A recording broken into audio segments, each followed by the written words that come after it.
Hey, everybody, and welcome to As the World Works. We have a very special episode. And as you know, we've talked to several experts in the commercial real estate industry.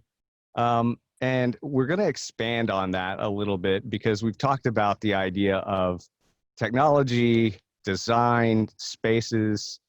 And then there's a part of it where you have to build the space, right? And it's not just a matter of holding a blueprint, building a space. Sometimes it is on very simple projects, but sometimes you get into very complicated finish out ground up projects that require a level of expertise and relationships that also understand the vision and the story of the brand and the client. So today I have a professional general contractor right here in North Texas. Gordon Highlander is the name of the company, and my special guest is Greg Gordon, aka Gordo. Hello, Gordo. Hey, Sam. How are you, buddy? Good to be with you. Good to have you, dude. So I want to start by things off a little bit differently. There's one of my favorite songs I heard this morning by Crosby, Stills, Nash and Young called Teach Your Children. And the first lick is, you who are on the road must have a code that you can live by. And you're one of those guys I've known for 20 years who has lived by a certain code. And I'd like you to talk about that and tell us your story and the story of Gordon Highlander. That's so awesome, man. What a great question. For the audience, for those of you that don't speak Spanish, just to clear up my nickname, the translation on Gordo, in case you don't know, is cute baby. Cute baby. Look at you. Yeah, cute baby. So, but no, man, I will tell you that I think that the coding and we've got Father's Day coming up, and I want to give a shout out to my dad. I think I have a unique perspective because I'm a multi-generational builder here in Dallas. I had a father that succeeded me in the business that had a great reputation. And so there's certain things that get deposited into your mindset that help build out this idea about your code. I would tell you that it's a passion for serving other people. The temptation as a general contractor when you build things for people is to talk about your resume or your projects. And we've always taken a different focus. We've avoided the temptation to talk about our resume, really just talk about relationships and our commitment to servicing other people. So talk about coming from a background in commercial real estate construction and your dad's nudge on that. Because I know you grew up here in Dallas, right? Went to Jesuit High School. Yep. And then what happened from there? Yeah, wow. Well, that's when the Technicolor kicks in. I didn't have a great college experience. I never really got my footing anywhere. And so, I love to joke around and tell people I went to 5 colleges and never made it past my freshman year. Get it. I ended up on a fishing boat in Alaska when I should have been graduating from college. And I came back to Dallas and I took a job minimum wage working on a job site.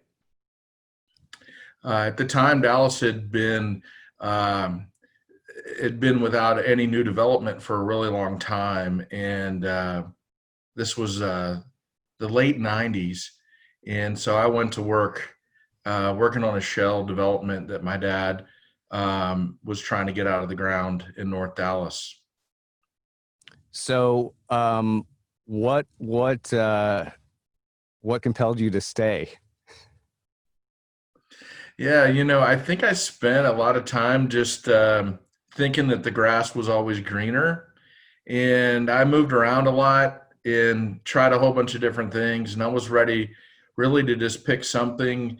I was a little fatigued from realizing that the grass isn't always greener, but that somehow believe the mirage that it was. And then I'd get there and then I'd go, gosh, I need to go somewhere else. And so I'm lucky. I just think at an early age, I just decided to stick my flag in the ground and make it work. And yeah, that was 22 years ago, man. I went from making minimum wage to being the founder of a construction firm and having 60 people working for me, and really got to live the American dream. It's an amazing story. You started out really small. When I met you 20 some odd years ago, you were starting out. We met on an industrial finish out. And I'm curious what triggered you, what triggered your vision to go bigger to where you are today? Yeah, so we built our brand in industrial. We now have a different vertical. We do corporate interiors and medical office finish out, but we started in industrial. And what I picked up on really early on was that the waves were pretty good, but there wasn't a lot of surfers out there. Right. And part of our success and our story really has to do with market forces. I started to notice that the waves were getting bigger and my competition wasn't adjusting that fast. They were hand picking waves that they wanted to ride. And I could just see the marketplace changing with e-commerce. And now, you know, I've been telling people, golly, 20 years ago, we'd have to explain to people what industrial finish out was. And now all we have to do is say Amazon and everyone goes, wow, that's awesome. And so, you know, industrial from an asset class standpoint was kind of, I think, always kind of maybe not as sexy. And now it's one of the best asset classes to be in. It's interesting. I was talking to Tony Long recently on As the World Works, and he mentioned speccing a 1 million square foot office that Amazon took and leased, which was a great deal for him. And sounds like you're the one doing the finish out when you just said Amazon. Yeah. Yeah, it's funny. We're not allowed to really talk about the nuts and bolts, but we're helping Tony with that finish out. And we're, I think, building more trust and growing our account with Amazon in the marketplace. And it's just a huge opportunity. I will tell you a fun story. There's certain milestones in a job when you kind of can relax a little bit or take the oxygen mask off. And so we'd just gotten done with the longest pole in the tent. And I wanted to call and celebrate with the Amazon execs. And when I called those guys, they answered the phone and they go, "What's up, Flash?"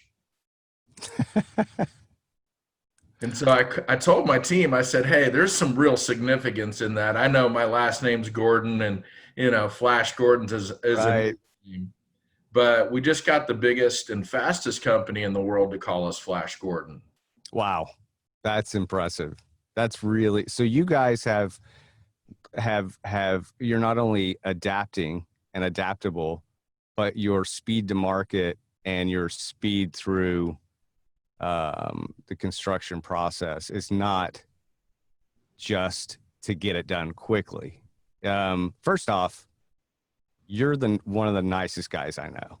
You're just, you're just a pleasant, and so it's no surprise to me that you attract great talent and you set the tone for that in the most stressful, second to only general surgeons for heart attacks, I think, is a general contractor, a commercial general contractor, literally, statistically, in a very high stress environment. So how do you maintain balance and also balance in the project itself, but also personal balance and balance in your team?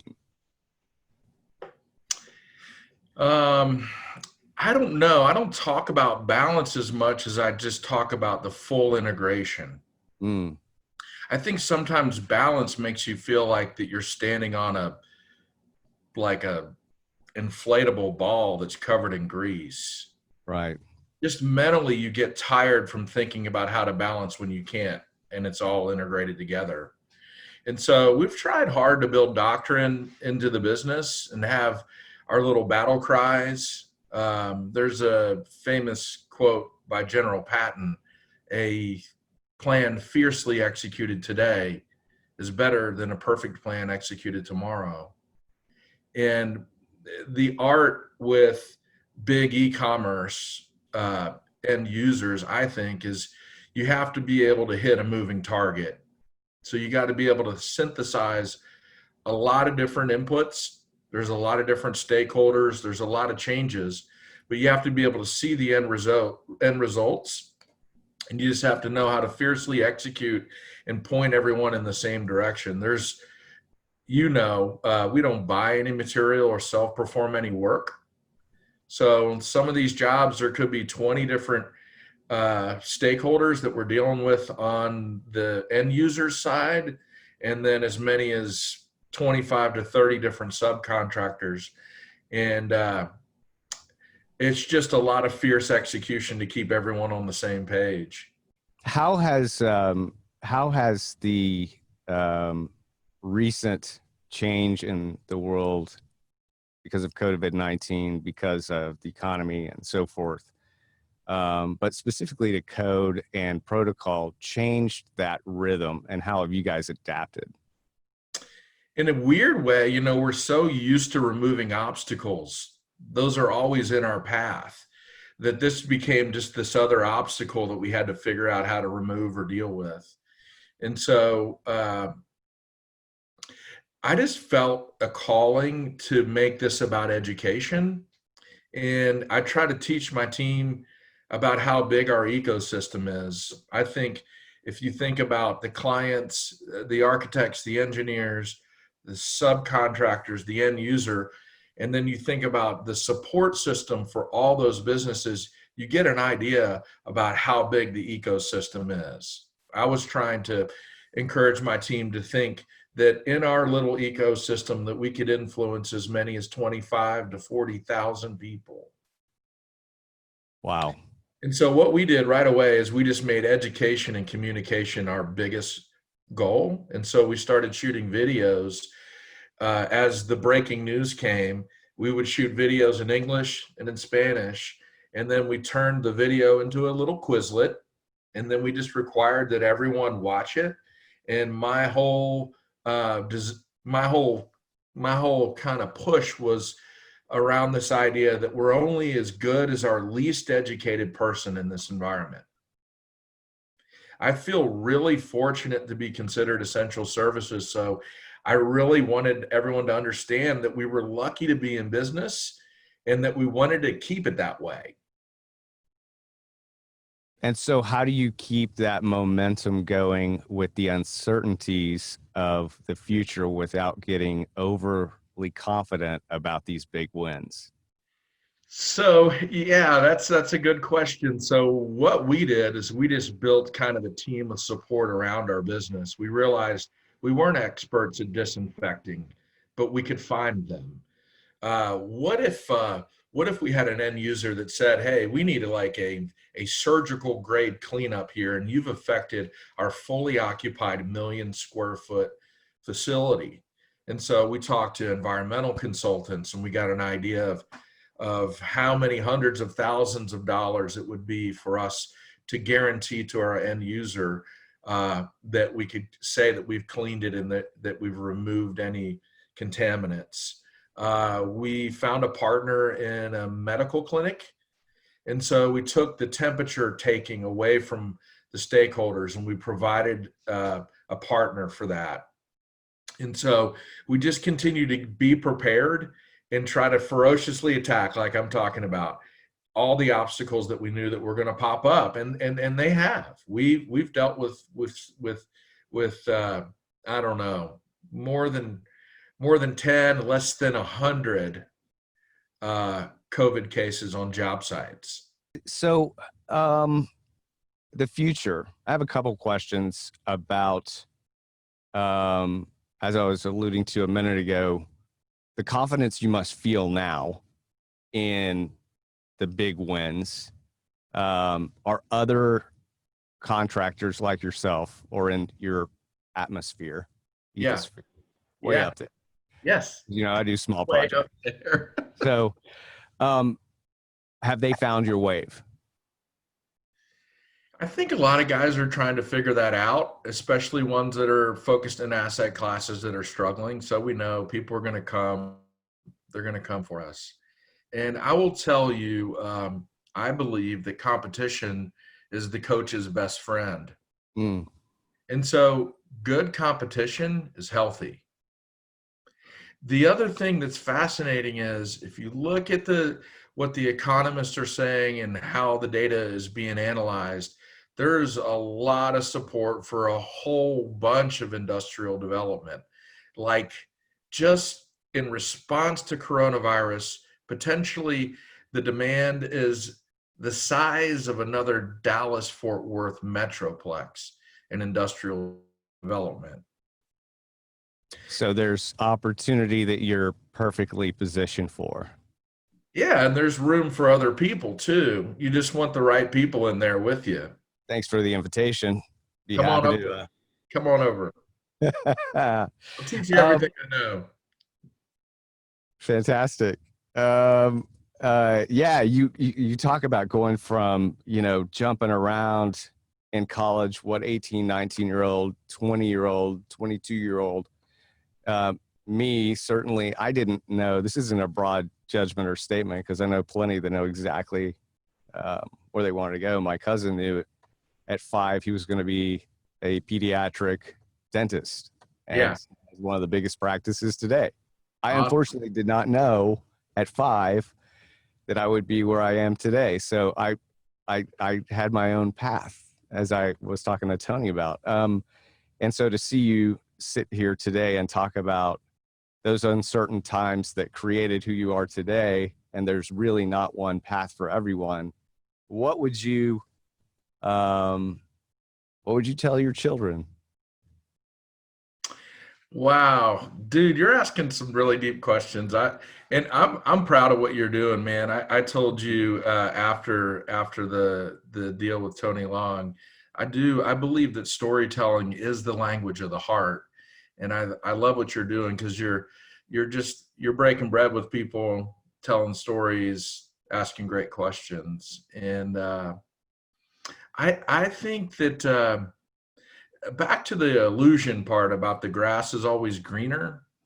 What I've experienced in my life is I think that I'm set out for a destination.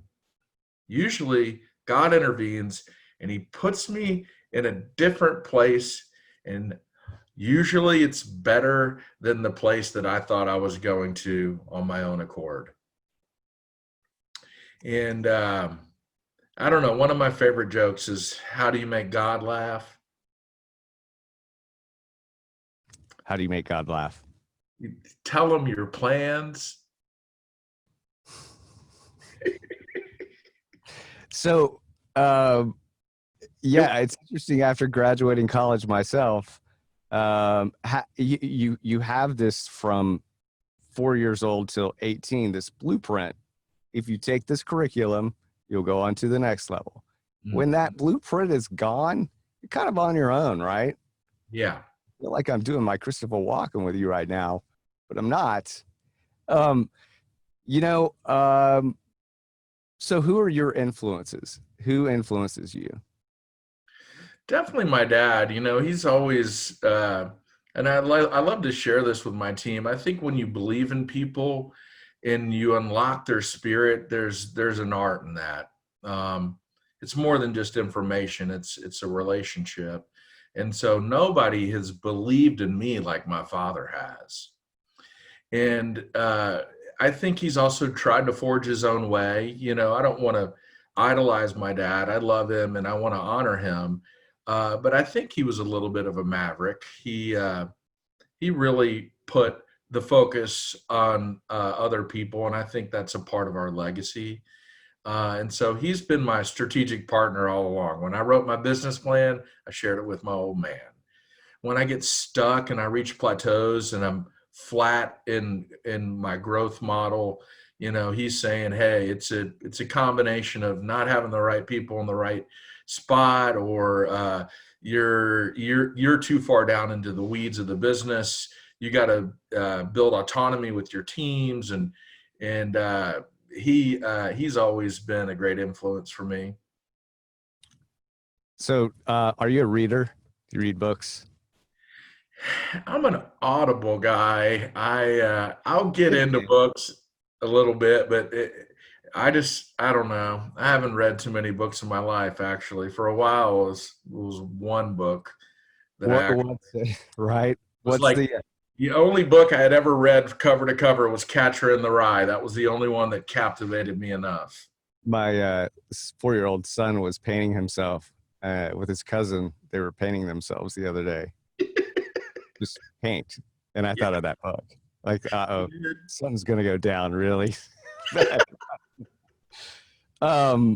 Audiobooks. Who do you listen to? Oh my gosh. I'm actually reading Abba's Child right now. Um I gosh, I get off on the weirdest things.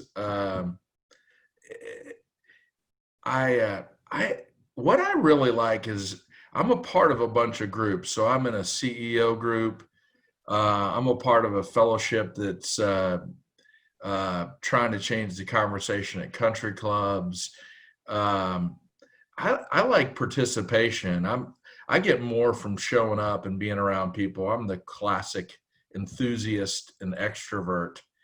My wife, on the other hand, she's an introvert. She's a doctor. She's an anesthesiologist, which uh, kind of weaving a couple things together that you mentioned. She deals with high stress situations just very differently than I do. And so she's a great person for me to unpack my stress with. Nice. We can eat each other's stress in a way. And then That's also to, that's beautiful. yeah, then as far as COVID-19 goes, and just, you got to be careful about where you get your information from. And so she's had the inside track with the medical community the whole time. And that's been really helpful with kind of leading the team and helping them understand what the next best thing to do is. When you get a COVID case, it's like, man, that fear sets in and people get paralyzed. And then you start thinking about the 1 degree of separation and self quarantining, and it makes you feel like, well, you should just shut everything down. How can I keep working even? Right. And so How do you handle that? yeah, she's also a wonderful influence on my life. She knows me better than anyone. And so my joke is sometimes when my ADD is really bad and things get out of whack, I'll fall asleep on Friday and wake up on Monday. um, anything else you want to tell? If you were, I know that there, from what I've experienced myself, is especially now with colleges and higher education uncertainty, if those are going to open, and the cost and the expense and the debt and so forth, and some of those are definitely worth pursuing. But I know that there is a skill set that's missing as far as apprenticeships on the sub trade track, and there's great opportunities there. So do you see that in your worldview? Yeah, yeah, I will tell you, just I think an interesting difference with how we've grown Gordon Highlander. Um, you know, I feel like I get to meet with people that are influential now, that we've built a brand and we're recognizable. And I'm always asking these kinds of questions to other people. And someone recently said, here's what I do. I just hire the best for everything that I do. And I said, well, with all due respect, at some point when you got started, the economics aren't there for that. That's come on, man. You're believing your own story too much.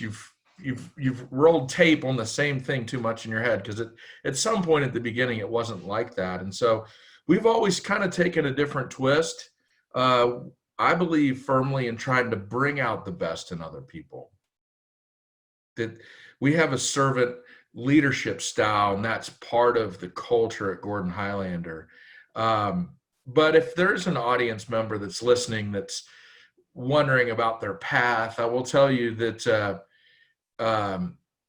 being a part of an organization that stands for something, I think, is a big deal. I think the work home, the relationship with the people, having a brand and a story, and building that and watching it come to life, I think that that's maybe more important than the specific thing that you do. And then if you realize, hey, we can be a light out there for others, whether it's through construction or just how we care for our employees or our subcontractors. I think being a contractor is one of the hardest things in the world to do. Amen. And there is a significant amount of satisfaction that comes when you actually deliver something that's very tangible. And the real mystery and beauty in all of it is when the end user testifies for you.